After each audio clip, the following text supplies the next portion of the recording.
Hello survivors and welcome to another video.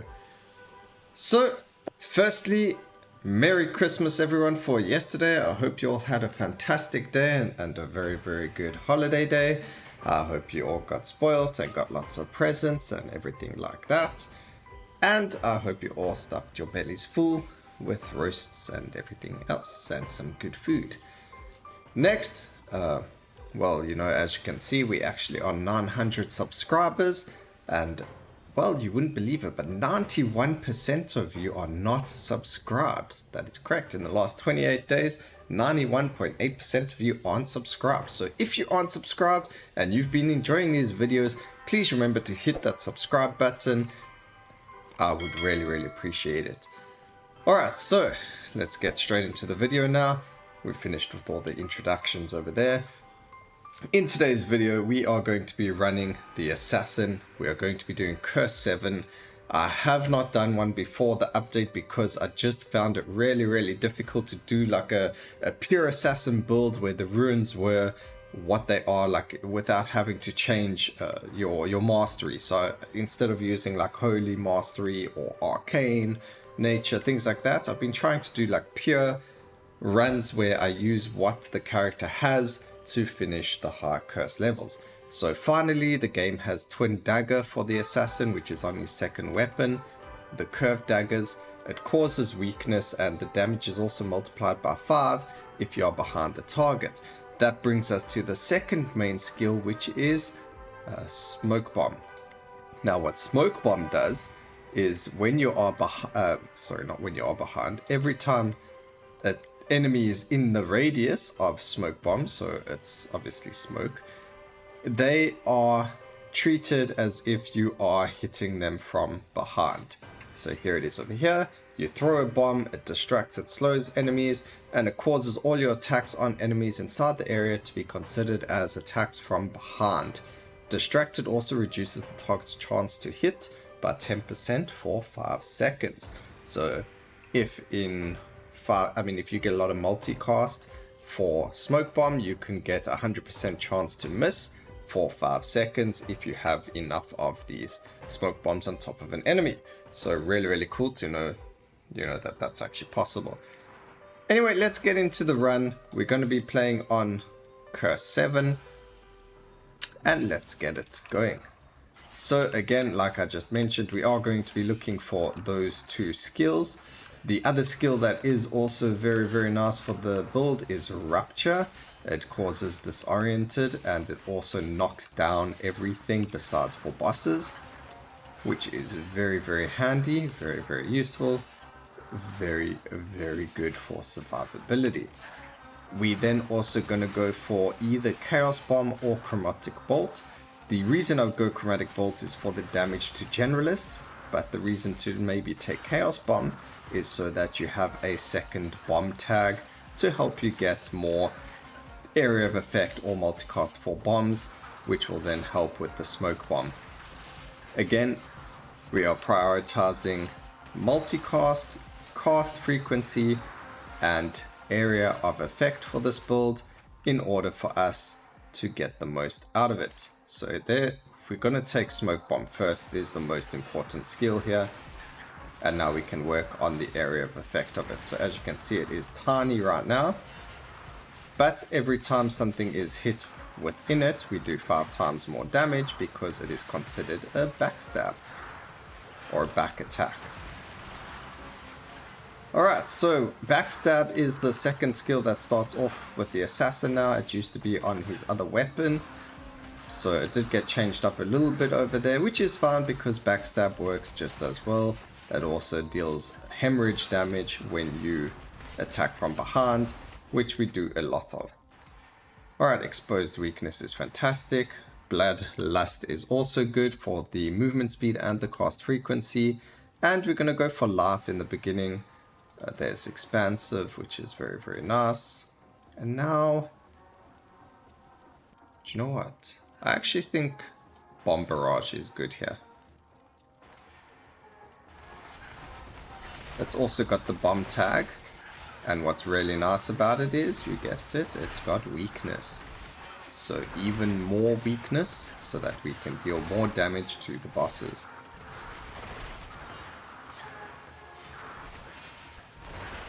Now I do know that if we had to go for, like, let's say Holy Mastery or Arcane Mastery or things like that, we do have other options which are much stronger and would make the run a lot easier. But the problem with that is I'm trying to challenge myself to finish Curse 7 with only the skills available on those characters. If we wanted to do like shenanigans, we can leave those for our Saturday community builds, where we do shenanigan builds using all the weird runes and things like that, which we don't do on Curse 7. We play them for fun, so we do them on lower curses because it's meant for memes and fun ideas. So when we're doing the high Curse 7s, I like to do pure builds where it is just skills that are available for this character. So we're going to take Deathclaw for now. We're not going to keep it. We're going to go expansive. We can actually banish fire shields. There, see, multicast for bombs. That's why we wanted the second bomb skill, so that we had options like that available to us. We're going to go multicast always. Cast frequencies. Again, damage increase for frontal. That increases smoke bomb and bomb barrage, which is fantastic. Damage increase for chaos. Now the only thing here is that we don't have another chaos skill, but it does increase the effect of bloodlust. So from 64% it goes to 76. Alright, and then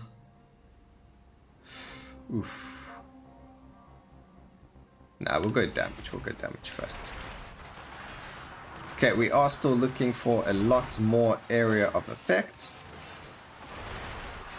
Another nice thing about the assassin is he's just like the sentinel, and he has all of those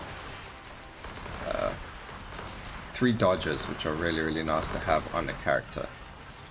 Alright, so as you can see, the damage already done is insane. We've nearly killed 2 of the bosses while they were on low life. I mean half life, and we just spawned them. Can see that we've got the Chaos Knight over there as well, who died very quickly. I just don't like the Fallen Knight and the Chaos Bringer with this. They have not too much AoE, well, the Chaos Bringer does because of that, but when Fallen Knight spins, if you don't have your movement speed set up for it, or if you don't have a lot of dashes, you're going to have a very unhappy, unfun time. Alright, so one of them are down, which is fantastic. These bombers are also irritating. There we took free damage for nothing. Okay, we got 9 level ups, let's use them. So multicast is good.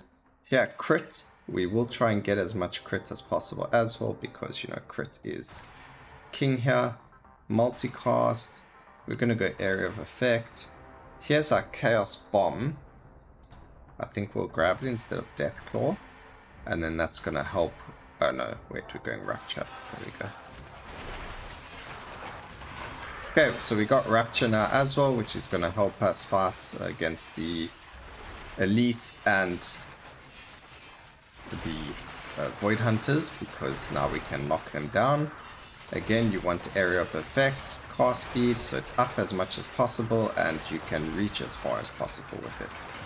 So area of effect is very important here, because we are melee in a sense, but obviously the more area of effect you have, the further you can be when you hit things. So it definitely helps more. It also increases the size of smoke bomb, so more chance of survivability there.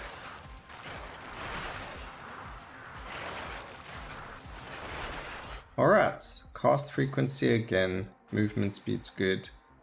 Cast frequency, area of effect, very good. We don't like, yes, we can go for these. In this case, yeah, we'll go for it because there isn't anything better for us to take. If there was something better, like area of effect, or cast frequency, we would go for that. But the 10% movement speed isn't that grand. It doesn't, I mean, we get more from Bloodlust anyway.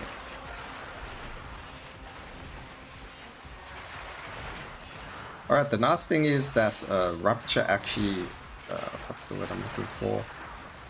It's interrupts the Void Hunters. So they can be in the middle of their huge AoE circle, and if you knock them down, it interrupts that skill, and you don't have to worry about it anymore. So you wouldn't have to dodge out of the way as much. Alright, so cast frequency, area of effect. We need more area of effect if possible. There we go. And now we're starting to get some juicy area of effect going. Let's get as much damage off on her as possible. Prophetess, very irritating. I'm actually, I don't know if I'm in a very good spot here. As you can see, we've actually killed one of the bosses already. They are stuck in a smoke. We did, however, take too much damage there. But we've killed everything except for the Lexi, and the Lexi is one of the easiest bosses to kill. So, there you go, over and done with. We've got a Void Hunter over there who's dead. Let's just destroy this thing. And look at that.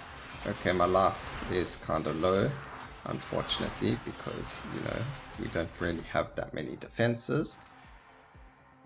But that's okay. Okay, over here, so we've already got... No, the multicast is very, very good there.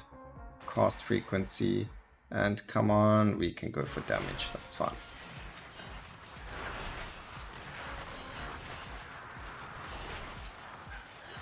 Remember, we do 5 times more damage from behind, so we do want to increase the amount of damage that the skill does.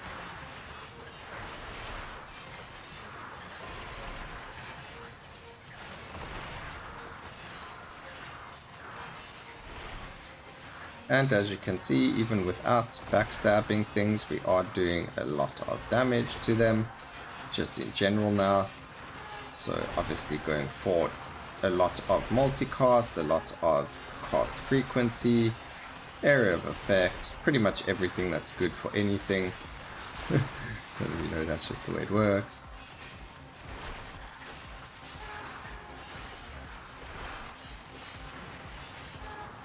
Constantly got our twin blades up and running. Let's see if we can go for some more somewhere. We can actually banish that. Potency is good here. And we'll go for damage with backstab, why not? Backstab causes hemorrhage from behind, so we'll increase that bleed damage. That's good for the Fallen Knight if he does decide to spin and he is got hemorrhage on him. We just deal more damage to him. Otherwise, it's okay. As you can see, we do kind of kill things very quickly, so it doesn't really matter if we have the hemorrhage stacks on enemies or not. But more area of effect is good. It increases our distance from enemies even more.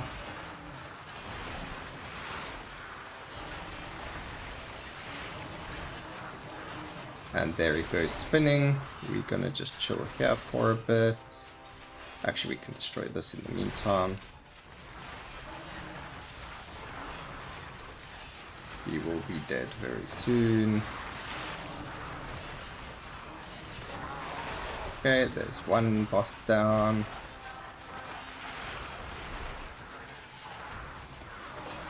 There's 2 bosses down. Alexi's actually pretty easy to kill, so we can kill the Eternal Guardian first. He does have a lot of standstill skills, so he is quite easy to kill in terms of do this, do that. Unfortunately, we did land on a red AoE there, so we kind of died, which is okay, not the end of the world. Go more potency, more area of effect of smoke bomb. Obviously, the more area of effect it has, the more chance of something being in it to hit. So it is why you want a lot of area of effect again. Got to just reiterate these things. Now on Assassin, he never used to have the smoke bomb, so getting the backstabs are very, very difficult. Also, originally smoke bomb used to bleed, but I believe some of us in the alpha asked Alan to please make it so that, you know, smoke bomb is like a smoke and it distracts the enemies, so it blinds them.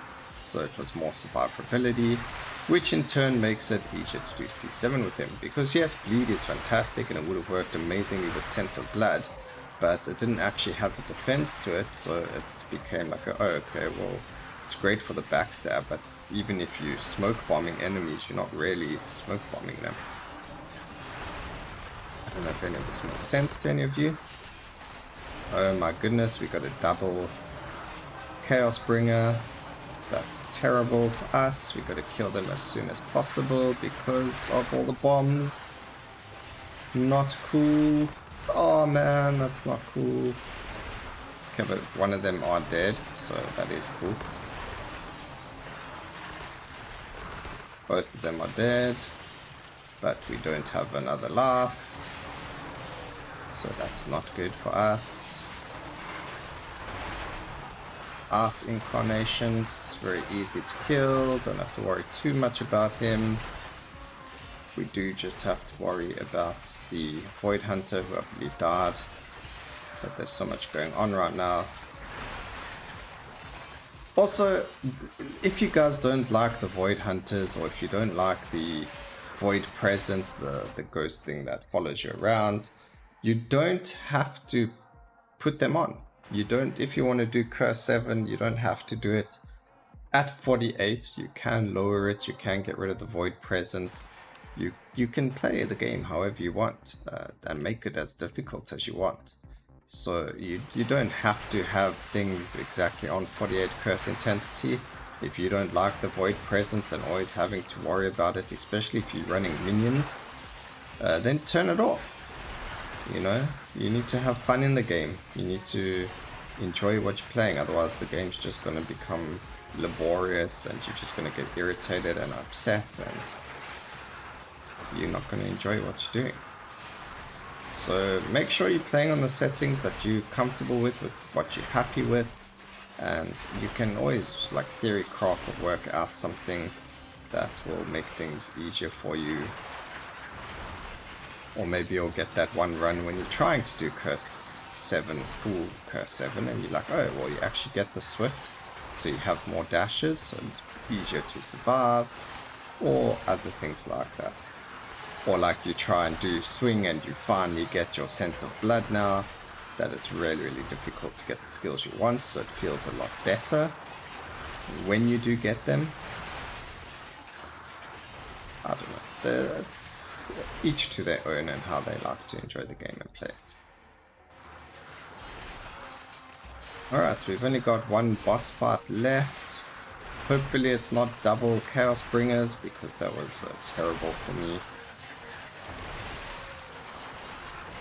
There are certain bosses I don't like. Prophetess and Chaos Bringer are some of them. Actually, the Fallen Knight is one of them as well. Only when he spins though. Everything else about him is fine. So we got... what is this? Eternal Guardian. Got Alexis. This is a pretty decent one. There he's spinning, but we're far enough away from him to not have to worry about it. And then I ran into it, so you know that happened. Okay, one boss down, 3 more to go. They are in my smoke bomb, so they die very, very quickly. There we go. And last one. Ooh, I nearly died. I nearly died there. Oh my goodness. Alright, perfect. So using Bomb Barrage was actually a very, very good idea. Let's see. So Twin Dagger, 37 million damage. Backstab doing a surprisingly large amount of damage over there as well with 35 million. So that's really, really cool. Again, the Bomb Barrage, Deathclaw, and Rupture were only there for the Smoke Bomb for weakness and for the Disorientated as well as Stun. So I hope you guys enjoyed the video. This was our first ever C7 with the Assassin. I hope you enjoyed it. Please remember to like, comment, and subscribe for more videos like this down in the bottom, in the future, sorry. And always remember, keep safe, survivors. Until next time, cheers.